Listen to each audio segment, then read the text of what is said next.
అది లేదు.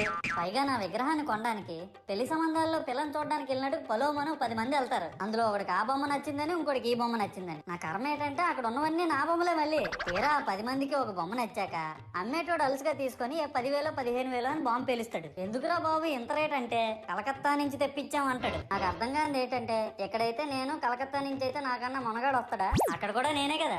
ఇలా నన్ను బజార్లో పెట్టి బేరం ఆడి నా మొహానికి ముసుగేసి వ్యాన్ ఎక్కిస్తారు. ఆ వ్యాన్ డ్రైవర్ గాడు నేను ఉన్నానని కూడా చూడకుండా ఏదో ఆలోచించుకుంటూ డ్రైవ్ చేస్తా గతకల్లో గబ్బి గుబ్బి అని తించేసి నా కాల్లో చెయ్యి ఎరగొట్టేస్తాడు. ఈ విషయం చందాలు ఇచ్చిన చిన్నోళ్ళకి తెలిస్తే మళ్ళీ ఇరిగిపోయిన బొమ్మ పెట్టకూడదని ఏ బొమ్మ రాసి కవర్ చేసేస్తారు. సరేలే జరిగిందేదో జరిగింది, నా భక్తులే కదా కూల్ బ్రో అని చిల్లయ్యే లోపు నన్ను పందిర్లో పెట్టి ముసుగు తీసి నాకన్నా పొడుగున్నే సౌండ్ బాక్సులు 2 నా చెవులు పక్కన పెట్టి డీజే గణేష్ బ్రో అని చెప్పి నా పాటలను కూని చేస్తారు. సరేలే పిల్లలు కదా ఇప్పుడు కాకపోతే ఎప్పుడు ఎంజాయ్ చేస్తారు, కాసేపట్లో పూజ స్టార్ట్ చేస్తారని వెయిట్ చేస్తా ఉంటే ఆ 5 రూపాయల వ్రతకల్పన బుక్ చూస్తే